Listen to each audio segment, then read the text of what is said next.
नमस्कार दोस्तों, स्वागत है आपका इस अद्भुत सफर में जहां हम बात करेंगे पुनर्जन्म की, रीबर्थ की। क्या सचमुच मरने के बाद भी जिंदगी होती है? आइए जानते हैं दुनिया भर से 10 पुनर्जन्म की सच्ची कहानियां। 1930 के जमाने में दिल्ली में शांति देवी ने अपने पिछले जन्म की कहानियां सुनाकर सबको हैरान कर दिया।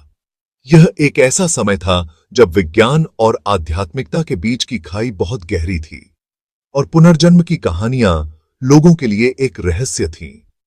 उनका कहना था कि वो पहले मथुरा में लुगदी देवी के रूप में पैदा हुई थीं। मथुरा, जो भगवान कृष्ण की जन्मभूमि के रूप में प्रसिद्ध है, वहां की गलियों और मंदिरों का वर्णन उन्होंने ऐसे किया जैसे वो अभी भी वहां रह रही हों। शांति देवी ने अपने पिछले जन्म के परिवार, घर और जो कुछ हुआ था सब कुछ ऐसे बताए जैसे वो अब भी देख रही हों। उन्होंने अपने घर के हर कोने का विवरण दिया, यहां तक कि घर के अंदर की सजावट और वहां रखी वस्तुओं का भी। उन्होंने तो अपने पिछले जन्म के पति और बच्चों के नाम भी बता दिए। यह सुनकर लोग और भी चकित हो गए, क्योंकि यह जानकारी किसी भी सामान्य व्यक्ति के लिए जानना असंभव था। और तो और, शांति देवी जब उन लोगों से मिली जो उनके पिछले जन्म के परिवार से थे, तो उन्होंने उन सबको पहचान लिया। यह मिलन बहुत ही भावुक था और उन लोगों ने भी शांति देवी की बातों की पुष्टि की। उन्होंने बताया कि शांति देवी ने जो भी बातें कहीं वो सब सच थीं। इस घटना ने न केवल उनके परिवार को बल्कि पूरे समाज को हिलाकर रख दिया। लोग इस बात पर विचार करने लगे कि क्या वाकई पुनर्जन्म संभव है। शांति देवी का यह दावा आज भी एक रहस्य बना हुआ है और इस पर कई शोध और अध्ययन किए गए हैं। यह कहानी आज भी लोगों के दिलों में जीवित है और पुनर्जन्म के रहस्य को और गहरा करती है। जेम्स लेनिंगर की कहानी हमें ले जाती है अमेरिका, जहां एक छोटा सा बच्चा युद्ध की कहानियां सुनाता था।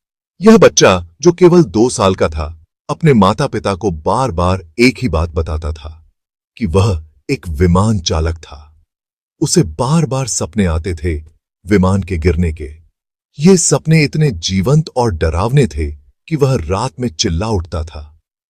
उसके माता पिता को समझ नहीं आता था कि इतने छोटे बच्चे को ऐसे सपने क्यों आते हैं। जेम्स ने दूसरा महायुद्ध की ऐसी बातें बताईं जो उसे पता ही नहीं हो सकती थीं, जैसे कि युद्ध के दौरान इस्तेमाल किए गए विमान के मॉडल और उन स्थानों के नाम जहां युद्ध हुआ था, और दावा किया कि वो पिछले जन्म में एक फाइटर पायलट था। उसने अपने पिछले जीवन के बारे में इतनी सटीक जानकारी दी कि उसके माता पिता हैरान रह गए। जब जेम्स के माता पिता ने इस बारे में पता किया, तो उन्हें पता चला कि नाटोमा बे नाम का एक वॉरशिप सचमुच दूसरे महायुद्ध में डूब गया था। जेम्स ने उस जहाज के बारे में भी बताया था और यह भी कहा था कि वह उस जहाज पर तैनात था। जेम्स के माता पिता ने और भी गहराई से जांच की और पाया कि जेम्स की बताई गई कई बातें ऐतिहासिक रूप से सही थीं।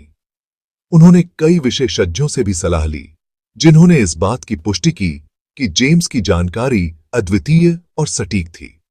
इस घटना ने न केवल जेम्स के परिवार को बल्कि उन सभी को भी हैरान कर दिया जो इस कहानी को सुनते थे। क्या यह संभव है कि एक छोटे बच्चे को अपने पिछले जन्म की यादें हों, या फिर यह केवल एक संयोग था? यह सवाल आज भी अनुत्तरित है, लेकिन जेम्स लेनिंगर की कहानी हमें सोचने पर मजबूर कर देती है। अमेरिका के ओक्लाहोमा में रहने वाला गस टेलर जब बोलना सीखा, तो उसने कहा कि वह अपने दादा का ही रूप है। गस अपने दादा की जिंदगी की ऐसी छोटी छोटी बातें बता देता था जो उसे मालूम ही नहीं हो सकती थीं। उसने अपने दादा की एक बहन के बारे में भी बताया जो बहुत छोटी उम्र में ही चल बसी थी। मनोज कुमार नाम का एक लड़का जब 5 साल का हुआ, तो उसने अपने पिछले जन्म की बातें बतानी शुरू कर दी। उसने बताया कि पहले वो एक अमीर जमींदार का बेटा था। मनोज ने उस गांव को पहचान लिया और उस घर तक पहुंच गया जिसे वह अपना घर बताता था। कैमरॉन मैकॉले की कहानी स्कॉटलैंड के एक छोटे से शहर से आती है। कैमरॉन का कहना था कि पहले वो बर्रा द्वीप पर रहता था। उसने अपने पिछले जन्म के घर का पूरा हाल बताया और अपने परिवार के बारे में भी बताया। कैमरॉन ने न सिर्फ उस घर को पहचान लिया, बल्कि रॉबिन्सन परिवार के कई लोगों को भी पहचान लिया। रयान हेमंड्स की कहानी हमें ले जाती है हॉलीवुड के ग्लैमर की दुनिया में। यह कहानी सिर्फ एक बच्चे की नहीं है, बल्कि एक रहस्यमयी यात्रा है जो हमें समय और स्थान के पार ले जाती है। रयान का कहना था कि पिछले जन्म में वह एक मशहूर हॉलीवुड हीरो था। उसने अपने पिछले जन्म की यादों को इतनी स्पष्टता से बताया कि सुनने वाले हैरान रह गए। रयान ने न केवल अपने पिछले जन्म के बारे में बताया, बल्कि उसने उन फिल्मों के नाम भी बताए जिनमें वह काम कर चुका था।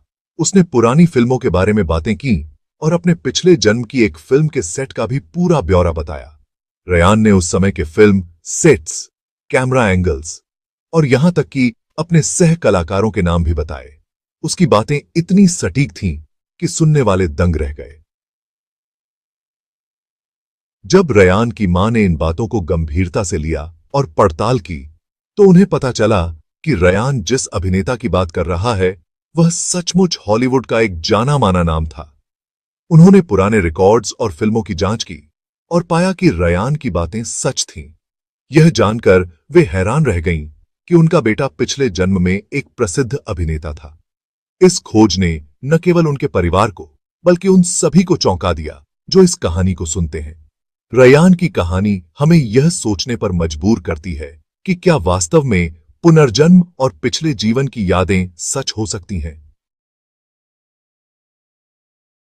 सैम टेलर की कहानी पुनर्जन्म के विषय को एक नया ही मोड़ देती है। सैम का दावा था कि वो पिछले जन्म में अपने ही पिता थे। सैम ने अपने पिता की जिंदगी की कई बातें बताईं, यहां तक कि उसने अपनी मौत कैसे हुई यह भी बताया। सैम टेलर की कहानी हमें यह सोचने पर मजबूर करती है कि क्या पुनर्जन्म हमें हमारे ही परिवार के पास वापस ला सकता है। अनुराधा बनर्जी की कहानी हमें ले जाती है पश्चिम बंगाल के कोलकाता। अनुराधा को अपने सपनों में एक घर और परिवार दिखाई देता था।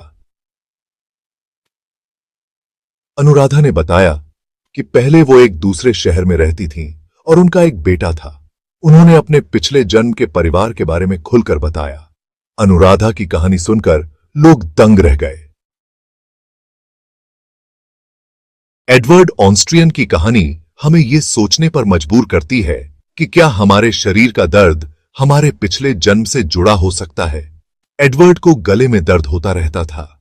एडवर्ड ने अपनी मां से कहा कि उसकी मौत गले में गोली लगने से हुई थी। उसने बताया कि वो पहले विश्व युद्ध में एक सिपाही था। एडवर्ड ने पहले विश्व युद्ध के बारे में कई बातें बताईं।